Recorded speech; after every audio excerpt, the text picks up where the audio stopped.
Hello students, ये आपका part 5 video इस चैप्टर का पार्ट 5 वीडियो में प्रश्नावली 3 पे है और क्वेश्चन नंबर है 15। कह रहा है एक हवाई जहाज से ठीक दाएं और बाईं नदी में दो जहाज़ों के अवनमन को 60 डिग्री और 45 डिग्री है। समझिए यहाँ पर एक हवाई जहाज उड़ रहा है, ठीक है।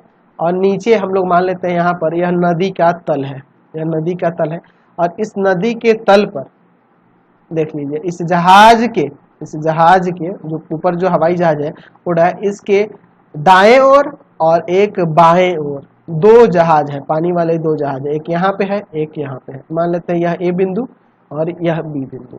तो यहाँ से ऊपर से यहाँ इस हवाई जहाज से इनका अवनमन कोण 60 डिग्री हो रहा है, दाएं वाले का 60 डिग्री और बाएं वाले का 45 डिग्री हो रहा है, यही ना है। मैं यहाँ पे एक ले लेता हूँ, क्या ले लेता हूँ यहाँ पे क्षैतिज रेखा ले लेता हूँ, या क्षैतिज रेखा ले लेता हूँ, ठीक है। तो यह वाला कोण 60 डिग्री का है और यह वाला कोण जो है 45 डिग्री का है। कह रहा है कि यदि दोनों जहाज़ों के बीच की दूरी 1 किलोमीटर है, 1 किलोमीटर है दोनों जहाज़ों के बीच की दूरी, यानी ए से बी तक की दूरी 1 किलोमीटर है, तो हवाई जहाज की ऊंचाई निकालनी है। तो हवाई जहाज ये पानी के तल से, नदी के तल से कितना ऊपर है यह हमें बताना है, यही ऊंचाई निकालनी है, ठीक है। यह बिंदु मैं डी ले लेता हूँ, यहाँ पे ओ लिख देता हूँ, इधर पी और इधर क्यू ले लेता हूँ। यह एक्स मान लेते हैं कि एक्स ऊंचाई पर है, ठीक है। ए से डी की दूरी वाई, तो यह हो जाएगा 1 माइनस वाई किलोमीटर। क्यों 1 माइनस वाई किलोमीटर हुआ? क्योंकि टोटल 1 किलोमीटर है और यह वाई किलोमीटर एडी माने, तो यह 1 माइनस वाई हो जाएगा। समझ गए ना? चलिए, तो माना हवाई जहाज की ऊंचाई, हवाई जहाज की ऊंचाई बराबर में मान लेते हैं एक्स किलोमीटर इसकी ऊंचाई है। अच्छा, दो दो जहाज, पानी वाले जो जहाज हैं, दो जहाज बिंदु ए तथा बी पर स्थित है। यहाँ मान लेते हैं, माना बिंदु ए से बिंदु डी की दूरी, बिंदु ए से डी की दूरी यानी कि एडी की बात हो रही है, वह क्या मान लेते हैं? वाई किलोमीटर, ठीक है। तो आपका बी डी कितना हो जाएगा? तो बी डी हो जाएगा 1 माइनस वाई किलोमीटर, 1 माइनस वाई किलोमीटर हो जाएगा। समझ रहे हैं ना बात को? चलिए, अब यहाँ पे देखिए, यहाँ पे हम लोग देख रहे हैं एंगल ओ ए डी, तो एंगल ओ ए डी जो है ना, इसके बराबर होगा एंगल पी ओ ए के बराबर होगा, यानी 45 डिग्री का हो जाएगा। एकांतर अंतःकोण से यहाँ लिख सकते हैं एकांतर अंतःकोण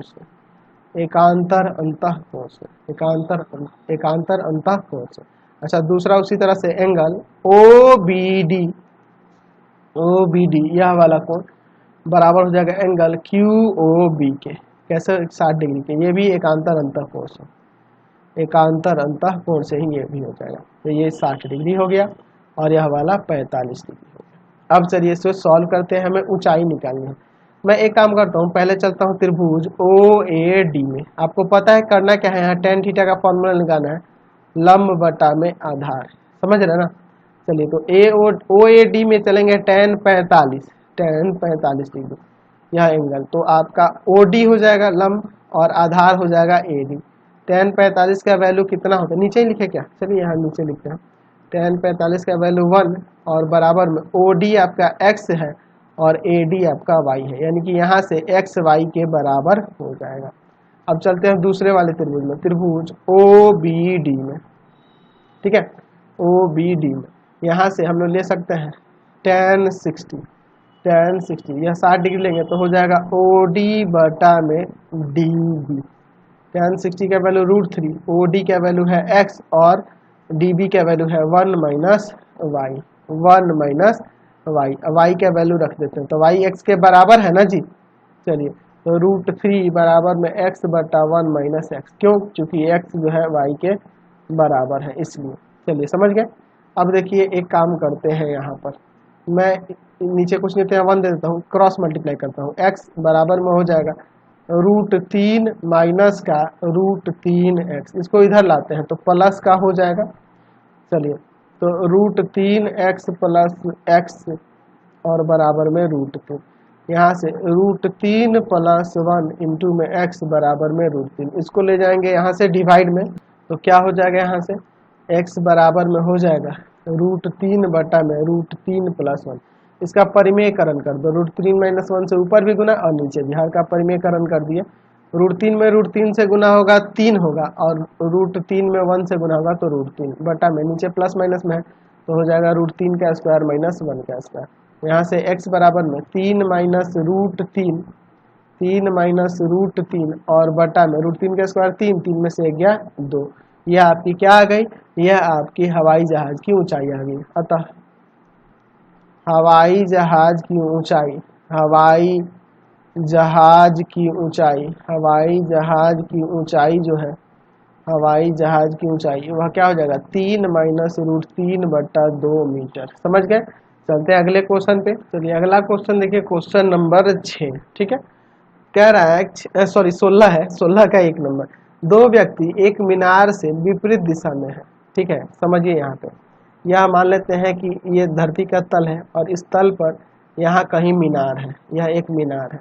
ठीक है, और इस मीनार से दोनों विपरीत दिशा में है, मतलब कि अगर यह इस तरफ है एक व्यक्ति तो दूसरा व्यक्ति इस तरफ है। ये इसे मैं ए मान लेता हूँ और इसे मैं बिंदु बी मान लेता हूँ। ए बिंदु और बी बिंदु पर एक एक व्यक्ति है। वे मीनार के शीर्ष का उन्नयन को क्रमशः 30 डिग्री और 45 डिग्री पाते हैं। ये ए बिंदु पर जो व्यक्ति है इस मीनार के शिखर को देख रहा है तो उन्नयन को 30 डिग्री पाता है, और बी बिंदु पर स्थित व्यक्ति 45 डिग्री पाता है। यह 30 डिग्री का उन्नयन कोण पाता है और यह 45 डिग्री का उन्नयन कोण पाता है। यदि मीनार की ऊंचाई 35 मीटर है, ये मीनार की ऊंचाई 35 मीटर दी हुई है, तो उन दोनों व्यक्तियों के बीच की दूरी निकालनी है, यह दूरी निकालनी है। यह बिंदु मैं डी ले लेता हूँ, हमें ए भी निकालना है, और इसे मैं सी ले लेता हूँ। ठीक है, माना दोनों व्यक्तियों की बीच की दूरी, व्यक्तियों की बीच की दूरी बराबर में x मीटर। मान लेते हैं कि दोनों के बीच की दूरी कितनी है, x है। ठीक है, अब ये मान लेते हैं कि बिंदु ए पर स्थित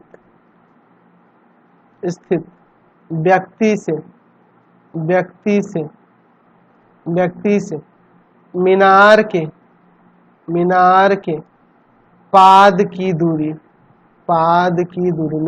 पाद की दूरी, मीनार के पाद की दूरी बराबर में y मीटर। ए व्यक्ति से मीनार के पाद की दूरी यह y है, तो यह कितना हो जाएगा, x माइनस वाई हो जाएगा, ए ना हो जाएगा। चलिए अब इसके बाद चलते हैं, यहाँ tan ही लगाना है। tan थीटा बराबर आप जानते हैं लंब बटा में आधार, यही ना होता है। चलिए तो पहले आते हैं त्रिभुज ACD में, यहाँ लगाते हैं tan 30, तो tan 30 बराबर लंब आपका CD हो जाएगा, आधार आपका AD हो जाएगा। इसका वैल्यू √3, इसका है 35 और बटा में tan 30 है ना जी, 1/√3 ना, tan 30 है 1/√3 और बराबर में है CD का वैल्यू 35 और बटा में AD का वैल्यू है y, यानी कि यहाँ से y बराबर में आ जाएगा 35√3 मीटर। ठीक है, अच्छा ये तो आ गया। अब चलते हैं दूसरे वाले त्रिभुज में, त्रिभुज आपका BCD में। तो tan 45 लेंगे, tan 45 बराबर में हो जाएगा CD और बटा में BD, tan 45 का 1, यह है 35 और बटा में x माइनस वाई, यानी कि यहाँ से हो जाएगा x माइनस वाई बराबर में 35। तो अब एक काम करते हैं, y का मान इसमें रख देता हूँ, x माइनस 35√3 बराबर में 35, ये जाकर उधर जुड़ जाएगा, तो x बराबर 35 प्लस 35√3 मीटर। अब थोड़ा सा इसको थोड़ा सिंप्लीफाई करना होगा, यानी कि √3 का वैल्यू रख देते हैं यहाँ पर, तो क्या हो जाएगा x बराबर में 35 प्लस 35 गुना में 1.732 मीटर, इसको इससे गुना कर देते हैं तो क्या हो जाएगा, आप 35 में गुना करोगे, कितना है जी 35 में गुना करना है 1.732 से ना, 1.732 में अगर आप 35 से गुना करते हो तो आ जाएगा 60.62 मीटर, और इसी में अब जोड़ देंगे आपका जो है 35, तो 35 को जोड़ दो तो कितना आ जाएगा 95.62 मीटर लगभग, यानी कि दोनों व्यक्तियों के बीच की दूरी, इसलिए दोनों व्यक्तियों के बीच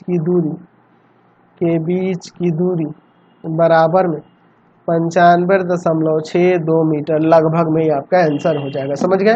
अगला क्वेश्चन देखिए 16 का 2 नंबर क्या कह रहा है कि 50 मीटर ऊंचे एक मीनार के आधार तक एक सड़क सीधी जाती है। समझिए यहाँ पे एक सड़क ये जा रही है जो मीनार के आधार तक जाती है, यह मीनार है, ठीक है, 50 मीटर ऊंचा यह मीनार है और उससे होते हुए एक सड़क जा रही है। जैसे 4 मीनार है उसके नीचे से गया है, इंडिया गेट है, वहां से नीचे से सड़क जा रहा है ना जी, इसी टाइप का एक मीनार यह है जिसके पास से यहाँ से जिसके आधार से एक सड़क जाती है, ठीक है।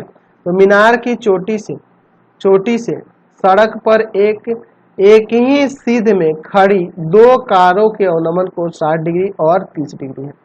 अच्छा, मतलब कि यहाँ से चोटी से अवनमन कोण इस सड़क पर एक ही सीध में यानी कि एक ही इधर ही 2 कारें हैं।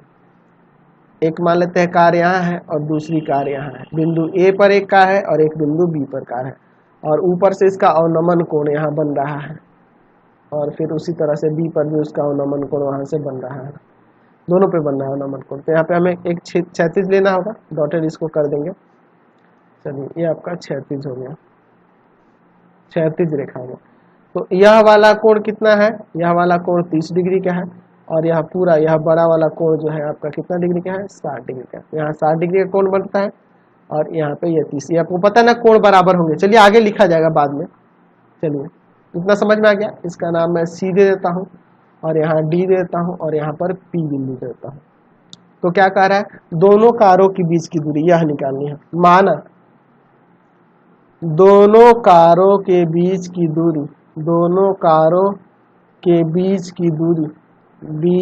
दूरी बराबर में x मीटर मान सकते हैं या सिर्फ x भी लिखेंगे तो चलेगा, x हो गया। अच्छा, बिंदु B पर स्थित कार से बिंदु C, यानी कि बिंदु C लिखिए या ऐसे भी कह सकते हैं मीनार के पाद की दूरी, मीनार के पाद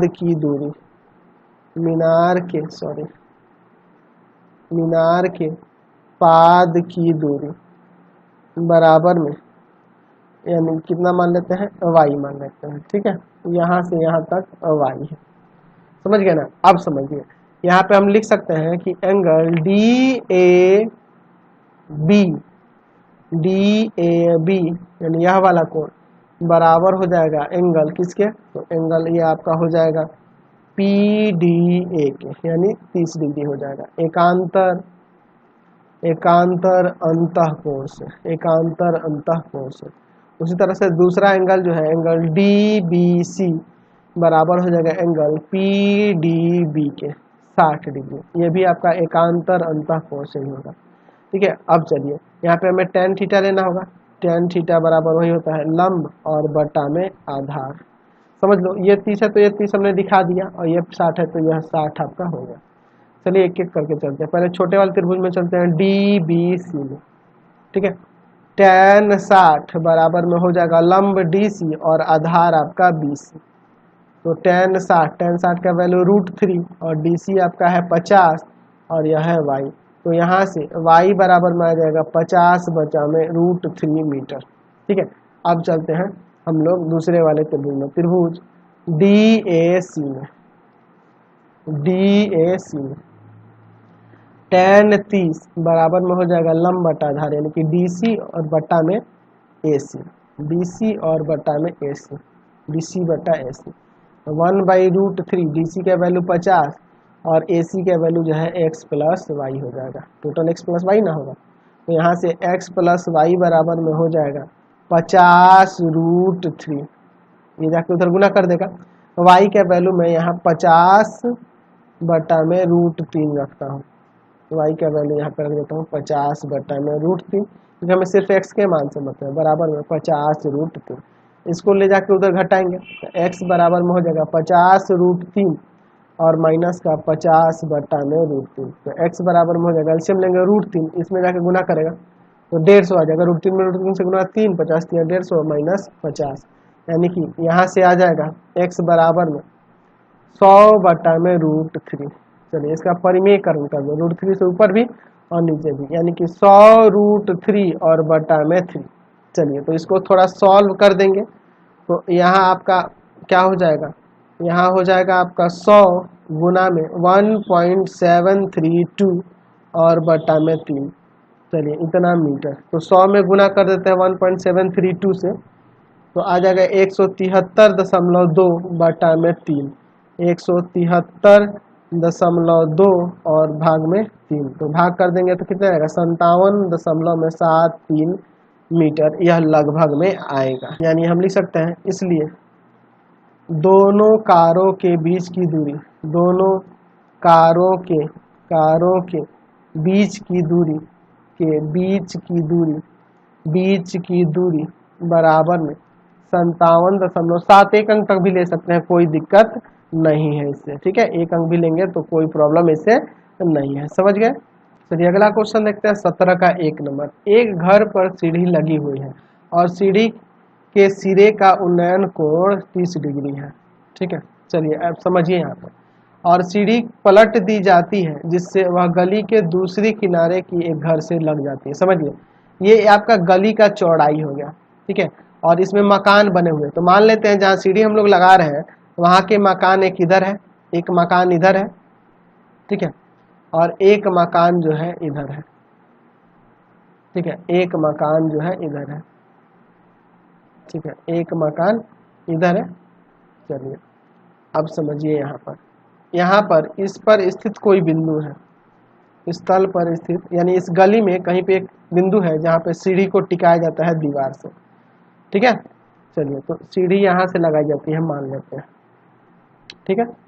समझिए यह बिंदु है, यहाँ से सीढ़ी जो है इस दीवार पे लगी हुई है, इस तरह से। समझिए यहाँ क्वेश्चन को, एक घर पर सीढ़ी लगाई हुई है, एक घर पर यह सीढ़ी लगाई हुई है जिसका उन्नयन कोण 30 डिग्री है, जिसका उन्नयन कोण 30 डिग्री है, ठीक है। चलिए यह एक सीढ़ी लगाया गया, ये घर है आपका, इस पर यह सीढ़ी लगाया गया जिसका उन्नयन कोण 30 डिग्री है। अब सीढ़ी को पलट दी जाती है, इसको ऐसे घुमा दिया जाएगा, तो उसी गली में वह दूसरी किनारे के एक घर पर जा लगती है, यानी कि यह इधर आके लग जाएगा। सीढ़ी को उठाकर ऐसे इधर घुमा दिए, मतलब आधार तो वही रखेंगे, खाली सीढ़ी को घुमाएंगे तो दूसरे किनारे की ओर इस तरह से आके लग जाती है, ठीक है। और इस दशा में उन्नयन कोण 60 डिग्री है, उन्नयन कोण कितना है 60 डिग्री है। कह रहा है यदि सीढ़ी 30 मीटर लंबी हो, लंबी कितनी है 30 मीटर लंबी सीढ़ी है, ये भी 30 होगा और यह वाला भी 30 मीटर हो जाएगा, है ना, दोनों तो एक ही सीढ़ी की बात हो रही है। तो गली की चौड़ाई हमें निकालनी है, ABCD, हमें AC निकालना है, ठीक है, यही आपकी गली की चौड़ाई होगी। चलिए तो माना गली की चौड़ाई बराबर में x मीटर, मान लेते हैं गली की चौड़ाई क्या है x है। अच्छा सीढ़ी के पाद से इसे भी हम लोग मान ही रहे हैं, तथा कर देते हैं, सीढ़ी के पाद से एक पहले मकान के पाद की दूरी, पहले घर के पाद की दूरी, पहले घर के पाद की दूरी जो है वह y मान लेते हैं, यानी कि यहाँ से यहाँ दूरी जो है यह y है और यह टोटल x है, तो यह हो जाएगा AB जो होगा x माइनस y हो जाएगा। समझ गए ना। अब चलिए यहाँ पे थोड़ा समझते हैं, चलते हैं यहाँ पर किसका फॉर्मूला यूज करेंगे cos थीटा का, क्योंकि हमें आधार निकालना है और कर्ण दिया हुआ है, आधार बटा में कर्ण इसका फॉर्मूला होता है। चलते हैं त्रिभुज BCD में इसमें आते हैं, तो यहाँ हो जाएगा cos 30 ना, पहले cos 30 बराबर में BC बटा में BD, यानी कि हो जाएगा cos 30 का वैल्यू होता है √3/2, BC का वैल्यू है y और BD का वैल्यू है आपके पास 30, ठीक है। तो इसको ऐसे काट सकते हैं 15 बार में, यह जाके ऊपर गुना कर देगा, तो y बराबर में 15√3 मीटर। अब चलते हैं दूसरे वाले त्रिभुज में आते हैं, दूसरा त्रिभुज है त्रिभुज ABE में, यहाँ भी cos 60 लगाएंगे, ए बी ई देख रहे हैं ना, ए बी ई में cos 60 लगाएंगे तो ए बी बटा में बी ई हो जाएगा, आधार बटा में कर्ण। तो cos 60 का वैल्यू 1/2 होता है, ए बी का वैल्यू है x माइनस वाई और आपका बी ई का वैल्यू है 30। चलिए यह आप इधर लाके गुना कर दो तो 30/2 यानी 15 हो जाएगा, बराबर में x माइनस वाई। चलिए यहाँ y का वैल्यू रख देते हैं, तो 15 बराबर में x माइनस 15√3, ये आके इधर प्लस का हो जाएगा, तो 15√3 प्लस का 15, यहाँ से 15 कॉमन हो सकता है, √3 प्लस 1, √3 का वैल्यू रख भी सकते हो, नहीं भी रखोगे तो चलेगा। इसलिए गली की जो चौड़ाई है, गली की चौड़ाई जो है वह कितनी हो जाएगी, 15 इंटू में √3 प्लस 1 मीटर, ये आपका आंसर हो जाएगा। चलते हैं अगले क्वेश्चन पे। अब चलिए 17 का सेकंड नंबर जो है ना उसी की तरह क्वेश्चन है। एक 8 मीटर लंबी सीढ़ी किसी घर के दीवार से लगी है तो दीवार के साथ 30 डिग्री का कोण बनाते हैं। सीढ़ी को पलटने से गली के दूसरे किनारे को घर से लगाने पर उक्त क्या कह रहा है, उक्त कोण जो है 45 डिग्री का हो जाता है। तो गली की चौड़ाई ज्ञात कीजिए। पिछले क्वेश्चन की तरह ही है, ये आपकी गली की चौड़ाई होगी, एक घर इस किनारे की तरफ है और एक घर इस किनारे की तरफ है, बीच में कहीं से सीढ़ी लगी है जिससे एक घर का उन्नयन कोण 30 डिग्री हो रहा है और वही सीढ़ी को पलटने से उन्नयन कोण 45 डिग्री का हो जाता है। ठीक है, चलिए 8 मीटर लंबी सीढ़ी है, ये भी 8 ही होगा और यह कोण जो है 30 डिग्री और इधर जो कोण है 45 डिग्री हो जाता है। ठीक है, इसका नाम A B C D E, यहाँ मान लेते हैं माना क्या नाम है, गली की चौड़ाई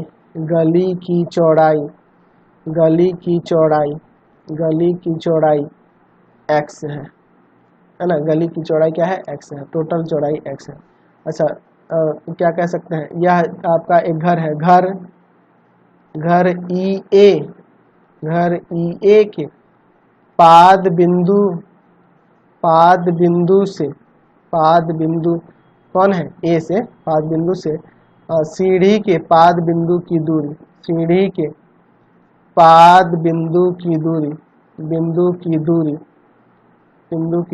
y है, ये y मान लेते हैं, चाहे इसको भी y मान लेते हैं, कोई दिक्कत नहीं है। तो ये x माइनस वाई हो जाएगा। तो आपको पता है यहाँ पे cos लगाना है, cos थीटा बराबर होता है आधार बटा में कर्ण, समझ लो ना, आधार बटा में कर्ण होता है। चलिए अब त्रिभुज ए बी ई में आते हैं, तो cos 45 डिग्री बराबर में हो जाएगा यहाँ से ए बी बटा में ई बी, या बी ई भी लिख सकते हैं। cos 45 का 1/√2, ए बी का वैल्यू है y और ई बी जो है आपका है 8, तो यहाँ से y बराबर में हो जाएगा 8/√2, इसका परिमेयकरण कर देते हैं, √2 से ऊपर भी गुना नीचे भी गुना, तो 8√2/2, इसको काट देंगे, 4 बार में कटेगा ना, यानी कि y का मान जो आएगा 4√2 मीटर आ जाएगा y का मान। चलिए y का मान आ गया। अब चलते हैं दूसरे त्रिभुज में। दूसरा त्रिभुज कौन सा है जी, तो त्रिभुज बी सी डी में। इस त्रिभुज में आते हैं, cos 30 बराबर में हो जाएगा BC बटा में BD। cos 30 का वैल्यू होता है √3/2, ठीक है, अब बराबर में BC का वैल्यू है x माइनस वाई और BD का वैल्यू है आपके पास 8।